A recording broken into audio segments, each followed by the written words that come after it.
सर्वस्य योगमाया समावृतः मूढोऽयं नाभिजानाति लोको मामजमव्ययम् नाहं प्रकाश सर्वस्य योगमाया समावृतः मूढोऽयं नाभिजानाति लोको मामजमव्ययम् रहस्यों की छाया में छिपा अंतिम ज्ञान निशब्द आकाश में गीत एक अनजान रहस्यों की छाया में छिपा अंतिम ज्ञान निशब्द आकाश में गीत एक अनजान अज्ञात के गर्भ से उठे अनसुलझान स्वर अंधकार के मौन में जगे अनंत निर्झर मन में है उलझन भरी पर हृदय में आशा खिली एक संकेत गूंज रहा अब है अंतिम घड़ी अंतिम घड़ी अंतिम घड़ी अंतिम घड़ी रहस्यांतर अंतिम अध्याय का संचार रहस्यांतर सुनो परमात्मा की पुकार रहस्यांतर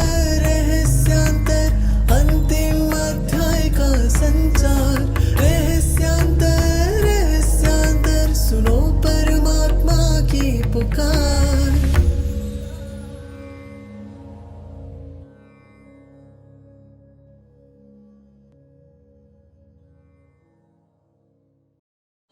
ஓம் சாந்தி. அவ்வியக்தவாணி பட்டியில் இன்றைக்கி எபிசோட் 21 ரகசியாந்தர் கடைசி அத்தியாயம். ரொம்ப பவர்ஃபுல்லான அவ்வியக்தவாணிஸ். ஸோ அதனால் நம்ம எல்லோரும் அந்த டபுள் லைட் ஃபரிஷ்தா ஸ்திதியில் சூக்ஷ்ம வதனத்தில் அந்த ஸ்திதியில் இருந்து நம்ம கேட்கலாம். ஒரு கிராமத்தில் ஒருத்தர் வீட்டுக்கு ஒரு ஃப்ரெண்டு வராரு. அவர் வரும்போது அவர் கூட நிறையா அந்த கேரட் கொண்டு வராரு. கேரட் கொண்டு வந்து அவருக்கு கேரட் அல்வா செஞ்சு தராரு. ஏன்னா அந்த ஃப்ரெண்டு அவர் ஒரு விவசாயி. அதனால் அவர் ஒரு கிராமத்துலேருந்து இன்னொரு கிராமத்தில் ஒரு ஃப்ரெண்டை பார்க்க போகும்போது நிறைய கேரட்டு கொண்டு போய் அவர் கொடுத்தாராம்.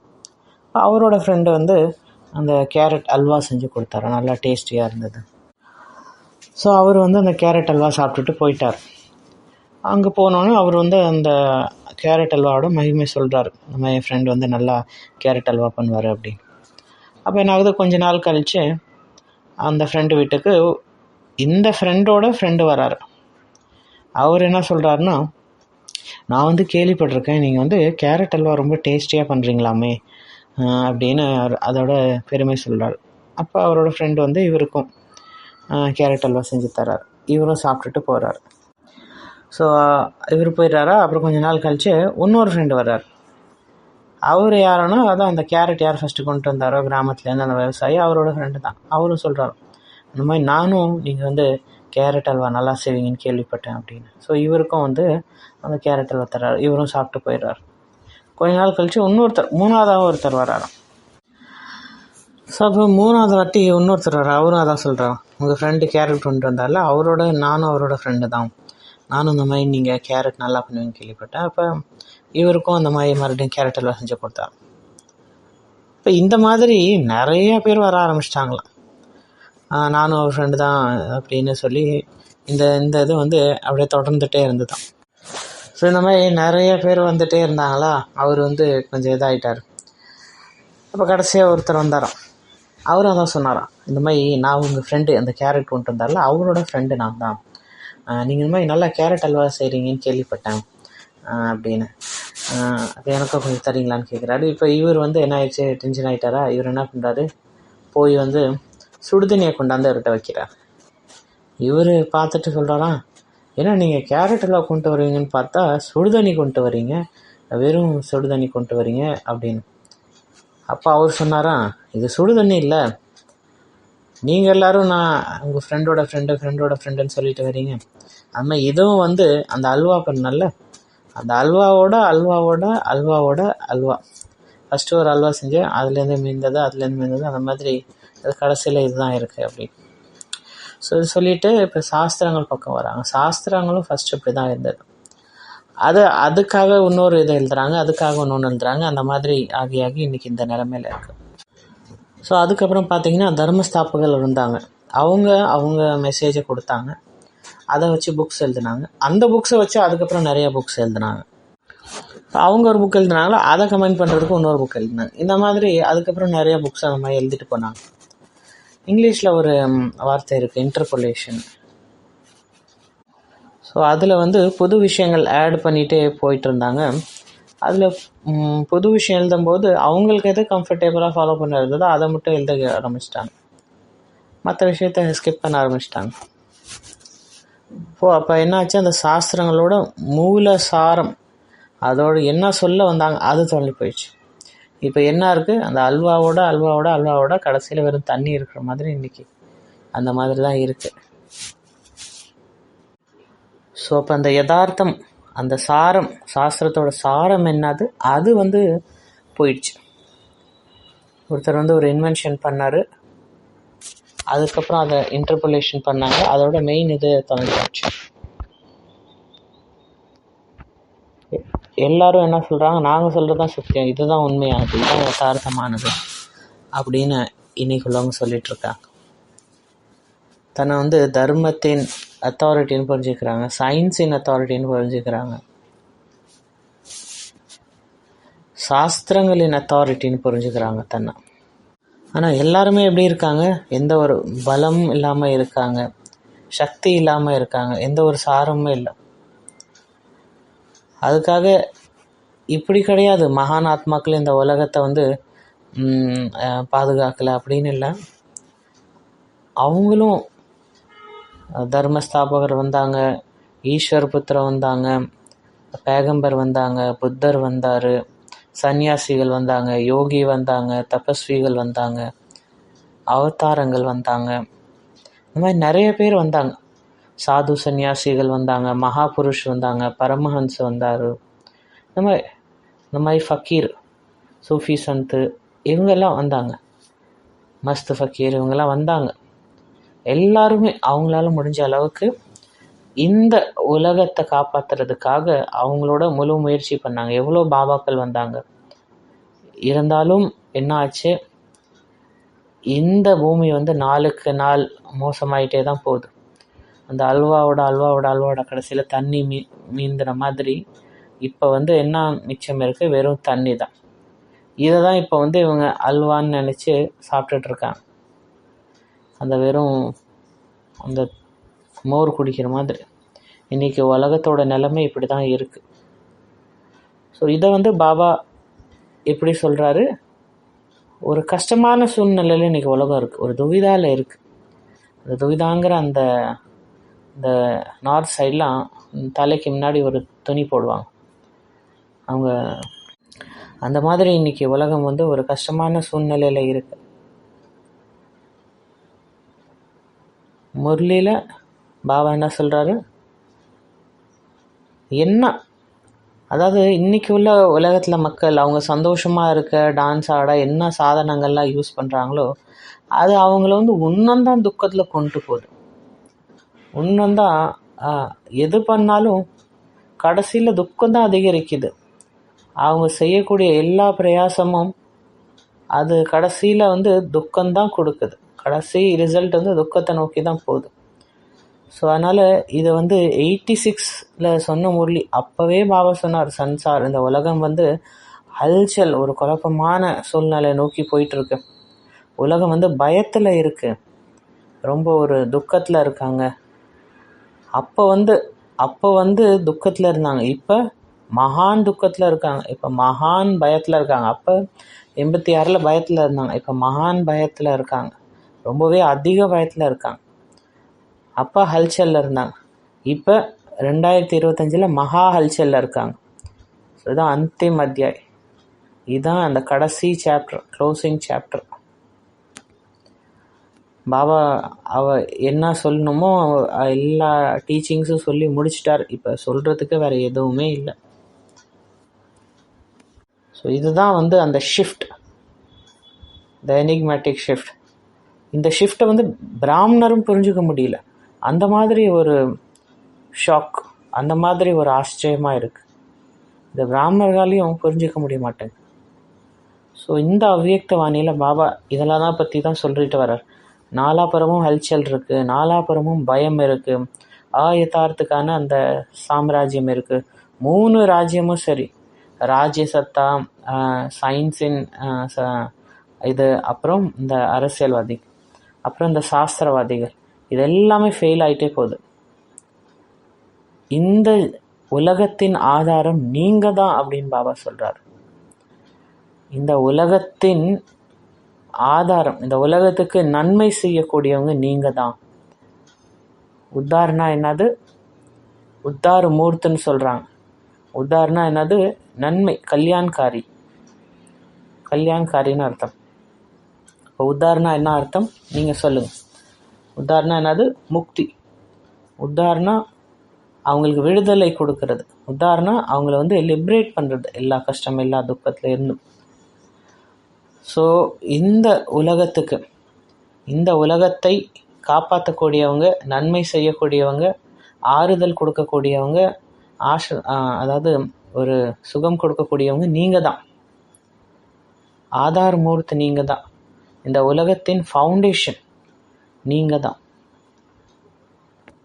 உங்களுடைய அடிப்படையில் தான் இந்த உலகம் இப்போ இயங்கிட்டுருக்கு. ஸோ அப்போ நம்மளுடைய ஒவ்வொரு விஷயமும் இந்த உலகத்துக்காக இருக்கணும். என்னுடைய ஒவ்வொரு எண்ணம், என்னுடைய ஒவ்வொரு சங்கல்பம், ஒவ்வொரு வார்த்தை, ஒவ்வொரு கர்மம், என்னுடைய திருஷ்டி, என்னுடைய டச், இது எல்லாமே பியூராக இருக்கணும். என்னுடைய வார்த்தை இயற்கையை பொல்யூட் பண்ணிடக்கூடாது. என்னுடைய ஒவ்வொரு வார்த்தை இந்த இயற்கையை விஷமாக்கிடக்கூடாது. ஸோ நம்மளுடைய ஒவ்வொரு பாவனையும் ரொம்ப சிரேஷ்டமாக இருக்கணும், உயர்ந்ததாக இருக்கணும், மகானாக இருக்கணும். ஸோ முரளி எப்படி பாபா ஸ்டார்ட் பண்ணுறாரு? நீங்கள் ஆதார் மூர்த், நீங்கள் உத்தார் மூர்த் ஆத்மாக்கள் அப்படின்னு பாபா ஸ்டார்ட் பண்ணுறாரு இந்த முரளியை. ஸோ அப்போ ஏகாந்தத்தில் உட்காந்து விஷுவலைஸ் பண்ணுங்கள். நாலாபுரமும் இருள் தான் இருக்குது. அதுக்கு நடுப்புற நான் ஒரு தீபம் எரிஞ்சுக்கிட்டு இருக்கேன். நாலாபுரமும் ரொம்ப இருட்டாக இருக்குது. அதுக்கு நடுப்புற நான் ஒரு விளக்கு எரிஞ்சுக்கிட்டு இருக்கேன். அந்த விளக்கு நான் தான். ஸோ இப்போ ஒரு நிமிஷம் நம்ம யோகா பண்ணலாம். எல்லோரும் கண்ணை மூடிட்டு பாருங்கள். நாலாபுரமும் இருள் இருக்குது. ரொம்ப ஒரு ஆழ்ந்த இருள், கார் இருள் சூழ்ந்திருக்கு நாலாபுரம். அந்த இருட்டை கிழிச்சிக்கிட்டு நான் ஒரு தீபம் பிரகாசமாக எரிஞ்சிட்ருக்கேன். நான் தான் இந்த உலகத்துக்கு ஒரு ஆறுதலாக இருக்கேன். இந்த உலகத்துக்கு ஆதாரமாக இருக்கேன். இந்த உலகத்துக்கு அஸ்திவாரமாக இருக்கேன். என்னுடைய பிரகாசம் தூரம் தூரம் வரைக்கும் பரவி போகுது. இந்த பிரகாசத்தை பாருங்கள். அந்த தூய்மையின் பிரகாசம் நாலாபுரமும் பரவி போகுது. அந்த சுகத்தின் பிரகாசம், சாந்தியின் பிரகாசம் நாலாபுரமும் பரவிக்கிட்டே இருக்கு. நான் அந்த பிரகாஷ் ஸ்தம்பா இருக்கேன். நான் லைட் ஹவுஸாக இருக்கேன். அப்போ நாலாபுரமும் இருட்டாக இருக்குது. நான் அந்த பிரகாசத்தை பரவி கொண்டு இருக்கேன், பரப்பிகிட்ருக்கேன் நாலாபுரம். யார் கண் இல்லாமல் இருக்காங்களோ அவங்களுக்கு என்ன தரணும்? ஒரு திவ்ய நேத்திரம், ஒரு தேர்ட் ஐக்கான பிக்சர் வரைங்க. அதை சுற்றி அது மூலயமா என்ன பரவுது அதை பாருங்கள். சாந்தி, ஞானம், கருணை, இதெல்லாம் அந்த இதுலேருந்து பரவுது. நம்ம மற்றவங்களுக்கு வழி காட்டணும். நம்மளே தொலைஞ்சு போயிடக்கூடாது. நம்ம மற்றவங்கள உலகத்தில் உள்ள தமோ பிரதான் வாத்தாவரன்லேருந்து நம்ம அவங்கள காப்பாற்றணும். அப்போ நம்ம பிரபாவத்தில் வந்துடக்கூடாது. நம்ம இந்த உலகத்தை நெகட்டிவிட்டிலேருந்து காப்பாற்றணும். அப்போ நானே போய் மனிதர்களோட வார்த்தை அவங்களோட பாவனையால் நான் பிரபாவம் ஆயிடக்கூடாது. அப்போ என்ன நான் உயர்ந்த ஸ்திதியில் வைக்கணும் எப்பயுமே. அப்போ இல்லாமல் கீழே வந்தோடனே கீழே வந்தோடனே என்ன ஆகுது, உலகத்தில் உள்ள ஆத்மாக்களோட பிரபாவத்தில் வந்துடுறோம்.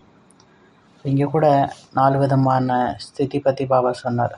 ஃபஸ்ட்டு இந்த தன்கான ஹல்ச்சல், காசுக்கான ஹல்ச்சல், மணி மைண்டட்னஸாக இருக்காங்க. இப்போ பார்த்தாலும் காசு காசு காசுன்னு தான் இருக்காங்க. அதாவது எல்லா ஃபீல்டுலேயும் காசு போட்டு வச்சுருக்காங்க. ஸோ எல்லார் புத்திலையும் மோஸ்ட் ஆஃப் த பேர் புத்தியில் என்ன இருக்குது, ஒன்று சாப்பாடை பற்றி புத்தியில் ஓடிட்டுருக்கு, இல்லை காம விகாரத்தை பற்றி ஓடிட்டுருக்கு, இல்லை காசை பற்றி ஓடிட்டுருக்கு புத்தியில். இரவும் பகலும் இதுதான் இருக்குது. இரவு பகலும் இந்த சாப்பாடுங்கிற விஷயத்துலேருந்தே முதல்ல அந்த சிந்தனையிலேருந்தே வெளியே வர முடியாமல் இருக்காங்க நிறைய பேர். இரவு பகலும் இதை தான் ஓடிட்டுருக்கு. இரவு பகலும் காசு எங்கேருந்து கிடைக்கும் அதை பற்றி கவலைப்பட்டுருக்காங்க. இரவு பகலும் இது தான் ஓடிக்கிட்டே இருக்குது புத்தியில். சூக்ஷமான ஆசைகள், சூக்ஷமான காம விகாரம் இது உள்ளார ஓடிக்கிட்டு இருக்கு புத்தியில். இரவு பகலும் இதுதான். இரவு பகலும் எப்படி பேரு புகழ் அடையிறது, அந்த பிரசித்தி அடையிறது எப்படி, அந்த எல்லார்ட்டையும் பாராட்டு வாங்குறது எப்படி, அதுக்கான ஒரு சிந்தன் தான் உள்ளார ஓடிக்கிட்டே இருக்குது. எல்லோரும் என்ன பண்ண கை தட்டுவாங்க, அதுக்கான ஒரு பசி இருக்குது. ஆனால் அதுதான் ஒன்று தன் ஓட ஹல்ச்சல், இன்னொன்று அதாவது காசுக்கான ஹல்ச்சல், இன்னொன்று மனதின் ஹல்ச்சல். வேற என்ன ஹல்ச்சல் இருக்குது, அதிருப்திங்கிற ஹல்ச்சல். இன்னும் வேணும் திருப்தியாகவே இல்லை, ஓடிக்கிட்டே இருக்காங்க. இங்கேயும் இருட்டு இருக்கு, அங்கேயும் இருட்டு இருக்கு. இங்கேயும் ஓடிக்கிட்டு இருக்காங்க, இங்கேயும் அலைஞ்சிட்ருக்காங்க, அங்கேயும் அலைஞ்சிட்ருக்காங்க. அடுத்து 4வது ஹல்ச்சல்னா பிரகிருத்தியோட தமோ பிரதான வாயுமண்டல். ஏன்னா வாத்தாவரணே அந்த மாதிரி தான் இருக்குது. ஆட்டோமேட்டிக்காகவே நம்ம மனசில் இந்த விகாரத்தோட எண்ணங்கள் தான் ஓடிக்கிட்டு இருக்கு. அந்த மாதிரி மற்றவங்கள பற்றி பொறாமல் பேசுறது, மற்றவங்கள பற்றி தவறாக பேசுறது, ஏன்னா வாயுமண்டலே அந்த மாதிரி தான் இருக்குது. எவ்வளோ நம்ம முயற்சி பண்ணுறோம் நம்ம ஸ்திதியை உயர்ந்ததாக வச்சுக்க, ஒரு நெகட்டிவ் சங்கல்பம் கூட என்னை தொற்றக்கூடாது, அதுக்காக முயற்சி பண்ணிக்கிட்டு தான் இருக்கும். இருந்தாலும் அந்த வாத்தாவரணம் அப்படி இருக்குது. இன்றைக்கி கூட இருக்கிற சங்கம், எந்த மக்களோட சேர்றோமே அது எல்லாமே நம்மளுக்கு கீழே தான் கொண்டு வருது. அப்போ நம்மளும் அவங்களோட அந்த இதில் கலந்து போய்ட்றோம். நம்மளோட பாசிட்டிவிட்டி கம்மியாக இருக்குது. அந்த யாரை நம்ம மாற்றணும்னு நினைக்கிறோமோ அவங்கக்கிட்ட நெகட்டிவிட்டி அவ்வளோ இருக்குது. நெகட்டிவிட்டியோட ஸ்டாக் அவங்கள்ட்ட நிறையா இருக்குது. அப்போ என்ன ஆகுதுன்னா அவங்க கூட சேர்ந்து நம்ம மாறி போய்ட்றோம், அவங்க மாற மாட்டோம். ஸோ ஆஸ்திகராக மாற்ற போகணும். ஆனால் அவங்க சங்கத்தில் என்ன ஆகிட்டோம், நம்மளும் நாஸ்திகர் ஆகிட்டோம், உல்டாவாகிடுச்சு. ஸோ இப்போ பாபா தான் சொல்கிறாரு, உலகத்தில் ஹல்ச்சல் இருக்குது, நீங்கள் அச்சலோடலாம் இருங்க. உலகத்தில் கவலை தான் இருக்குது, ஆனால் நீங்கள் கவலை இல்லாமல் நஷால போதையில் இருங்க. ஸோ அதனால் இன்றைக்குள்ள 2வது ஹோம்ஒர்க் பவர் கிளாஸ் ரிஃப்ளெக்ஷன். நீங்கள் அந்த கிளாக் பார்த்துருப்பீங்க, மண் கடிகாரன். அது மேலே அந்த மண் இருக்கும், அப்படியே அந்த திருப்பி வச்சா மேலேருந்து மண் கீழே விழும். அந்த காலத்தில் அந்த மாதிரி கடிகாரம் இருந்திருக்கு. ஸோ அப்போ இங்கே நமக்கு ஒரு அவிநாஷி ஆதார் தான். அந்த அவிநாஷி ஆதார் என்னது, ஒரே ஒரு ஆதாரம் தான். அது மூலியமாக நீங்கள் உலக பரிவர்த்தனை பண்ண முடியும். பரமாத்மா அனுபவத்தின் அத்தாரிட்டி. கொஞ்ச நேரம் உங்கள் கண்ணை மூடி உங்களுக்குள்ளார போய் பாருங்களேன். இந்த வாழ்க்கையில் எவ்வளோ அனுபவங்கள் பாபா கொடுத்துருக்காரு. அது நம்ம கெப்பாசிட்டிக்கு அப்பாற்பட்டது, கெப்பாசிட்டிக்கும் மேலானது. அங்கே லாஜிக் கிடையாது. அது வந்து ஈஸ்வரிய அனுபவம், டிவைன் எக்ஸ்பீரியன்ஸ், ஆன்மீக அனுபவங்கள். அது நம்ம முயற்சி பண்ணனால வரல, அது தானாக அவதாரம் ஆயிருக்கு. இப்போ உங்களோட பாஷனே பாருங்களேன், உங்களோட ஸ்பீச்சே பாருங்களேன், அதில் வந்து நான் வந்து பேசலை, ஒரு அதிருஷ்ய சக்தி அந்த பாபா என் மூலியமாக பேசினார். வார்த்தை என்னோடது, ஆனால் அந்த வார்த்தையில் உள்ள அந்த பவர் வந்து ஈஸ்வரிய சக்தி, இந்த வைப்ரேஷன் வந்து ஈஸ்வரிய சக்தி. ஸோ அதனால் இப்போ உங்கள் கண்ணை மூடி உங்களுக்குள்ளார பாருங்கள். என் மனசுக்குள்ளார ஒரு மியூசியம் இருக்குது. அந்த மியூசியத்தில் ஒவ்வொரு ரூம் இருக்குது. அந்த ஒவ்வொரு ரூம்லேயும் ஒவ்வொரு ஈஸ்வரிய அனுபவங்கள் இருக்குது. அப்போ அது என்னெல்லாம் அனுபவங்கள் அதை பாருங்கள், அந்த மியூசியத்தை நீங்கள் பாருங்கள். அந்த மியூசியத்தில், அந்த ஆர்ட் எக்ஸிபிஷனில் அதில் உள்ள கதவை திறங்க, அதை பாருங்கள்.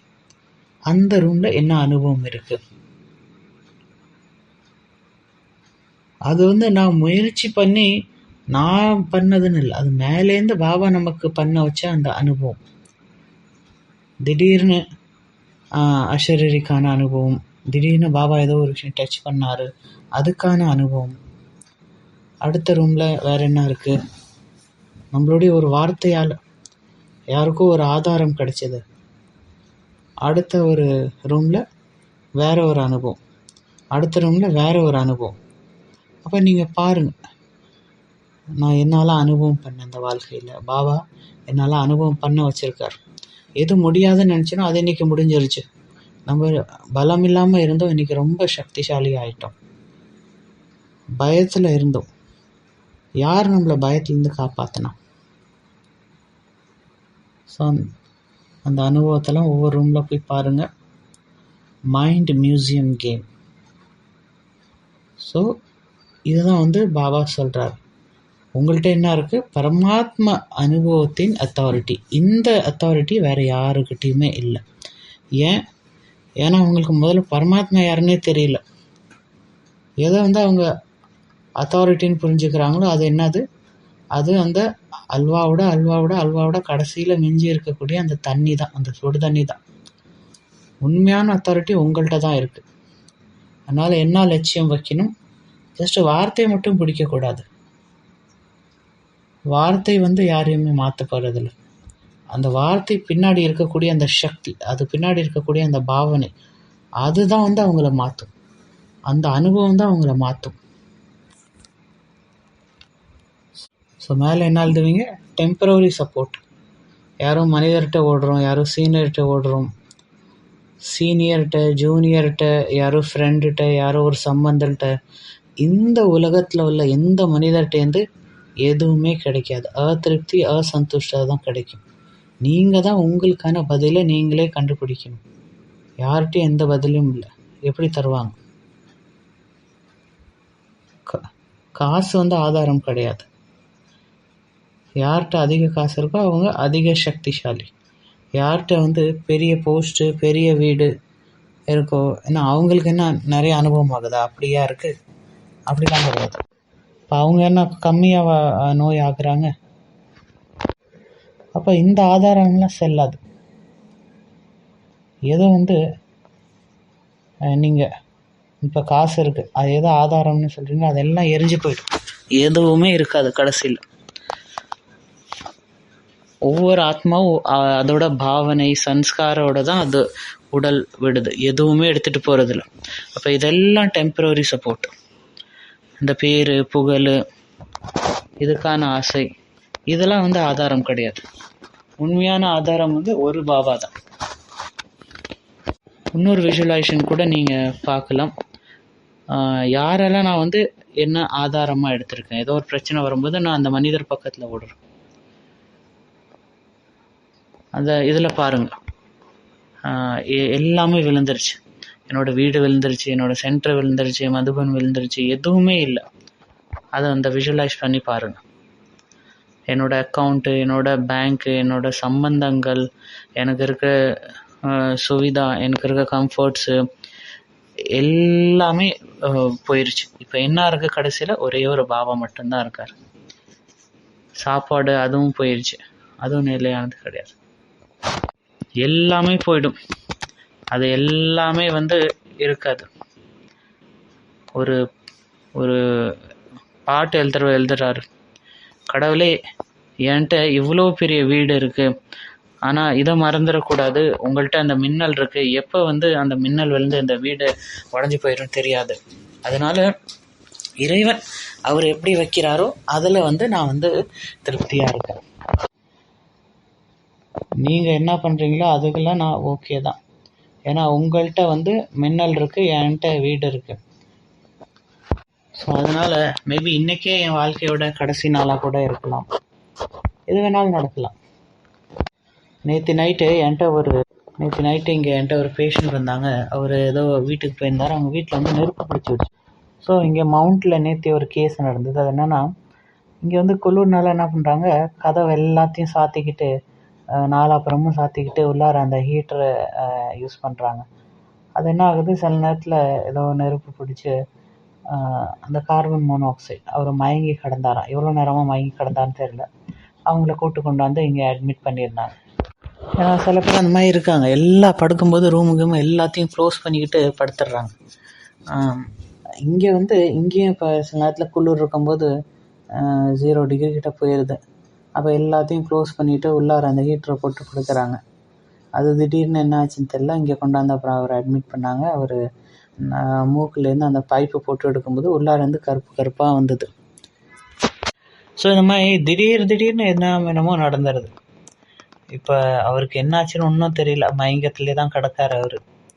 இவங்க எரிச்சு விட்டாங்களா இல்லை தெரியாமல் நெருப்பு பட்டுக்கிச்சா எதுவுமே தெரியல. அவர் ஒன்றுமே கண்ணை முழிக்கும் போது தான் தெரியும் என்ன உண்மை என்ன நடந்தது அப்படின்னு.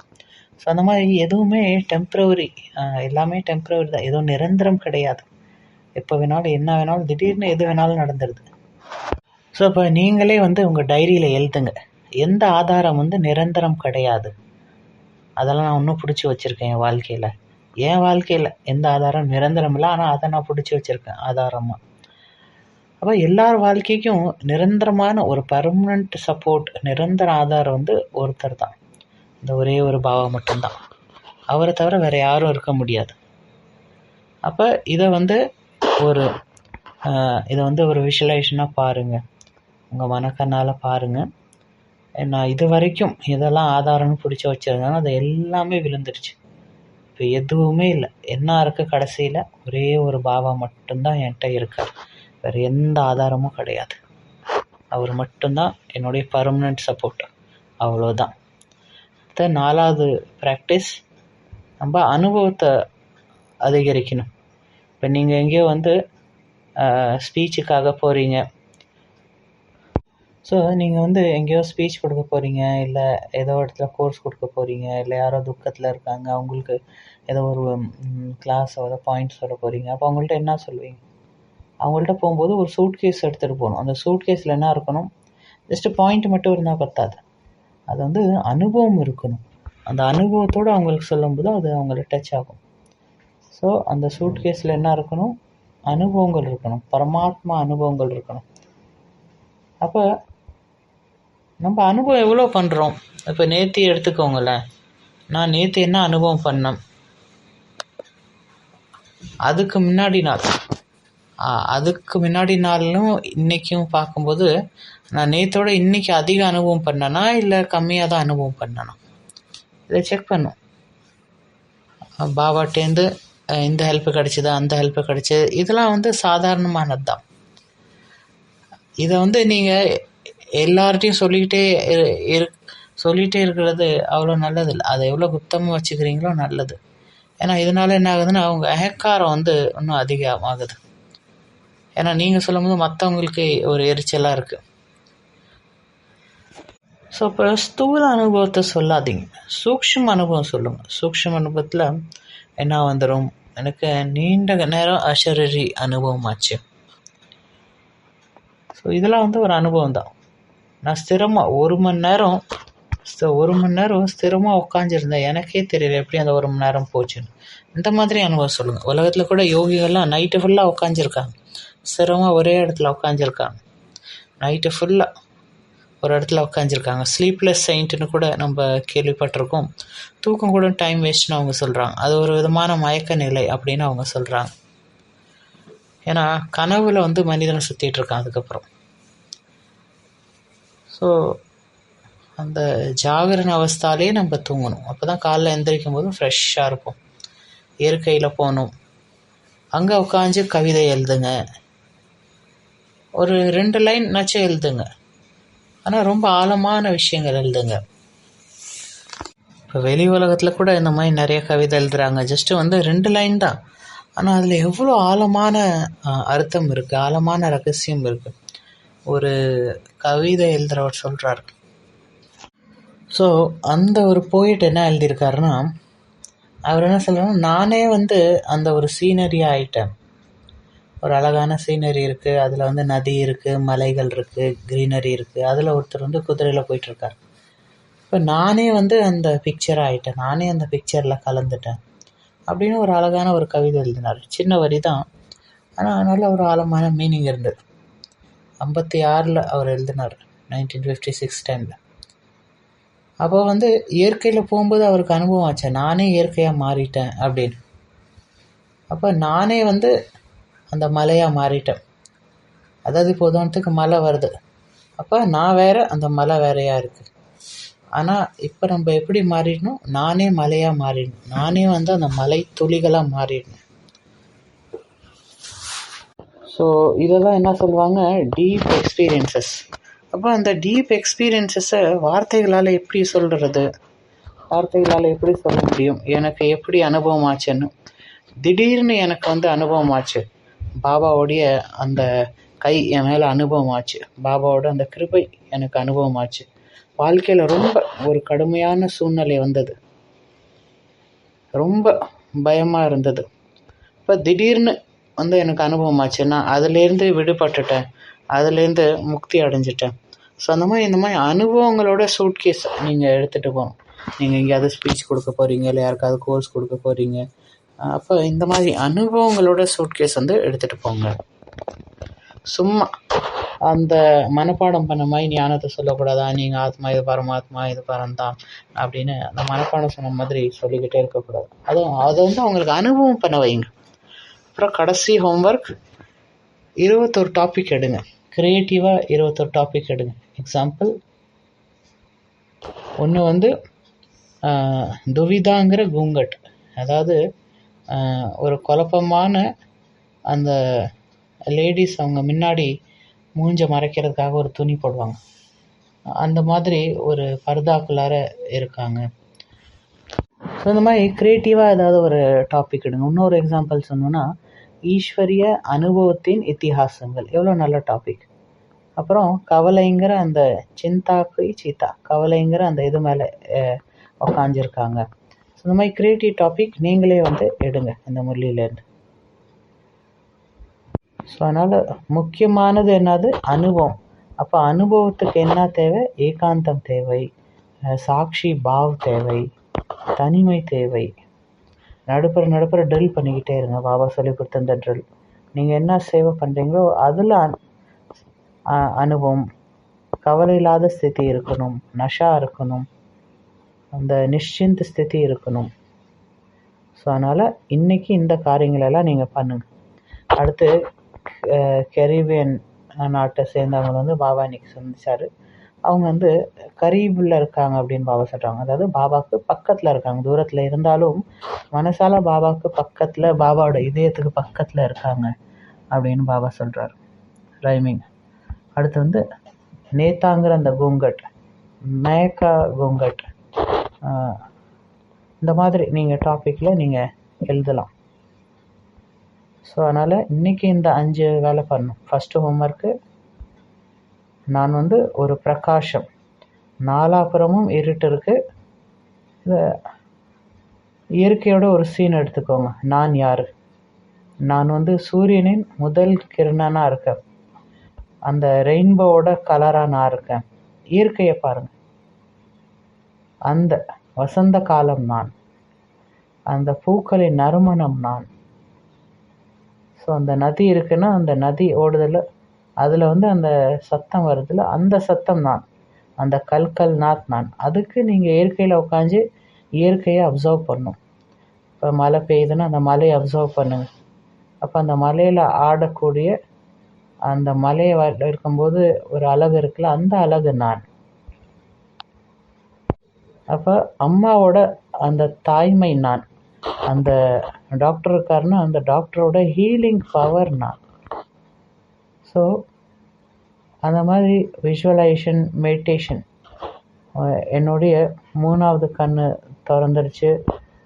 அடுத்து டெம்பரவரி சப்போர்ட் என்னது, இதெல்லாம் பற்றி எழுதுங்க. அனுபவின் சூட்கேஸ் ரெடி பண்ணுங்க. நான் எங்கேயோ போகிறேன்னா நான் மக்களுக்கு என்ன சொல்கிறது, ஏதோ மனப்பாடம் பண்ண ஞானம் சொல்கிறதா, இல்லை நான் அனுபவம் பண்ணனே அதை வந்து அவங்களுக்கு சொல்கிறதா. இந்த அனுபவம் தான் உண்மையான சேவை. இதை தவிர வேறு எந்த சேவையும் இல்லை. கடைசியாக டாபிக் என்னது, க்ரியேட்டிவ் டாபிக். அது வந்து இயற்கை சம்மந்தமாக இருக்கணும். இயற்கையை உட்காருங்க, இயற்கையை புரிஞ்சுக்கோங்க, இயற்கையை டச் பண்ணுங்க, அங்கே உட்காந்து எழுதுங்க. ஹிம்கிரி பர்வத்னு ஒன்று இருக்குது. அந்த அந்த மலையின் உச்சி நான், இமாலய பருவத்தின் தேஜ் நான்.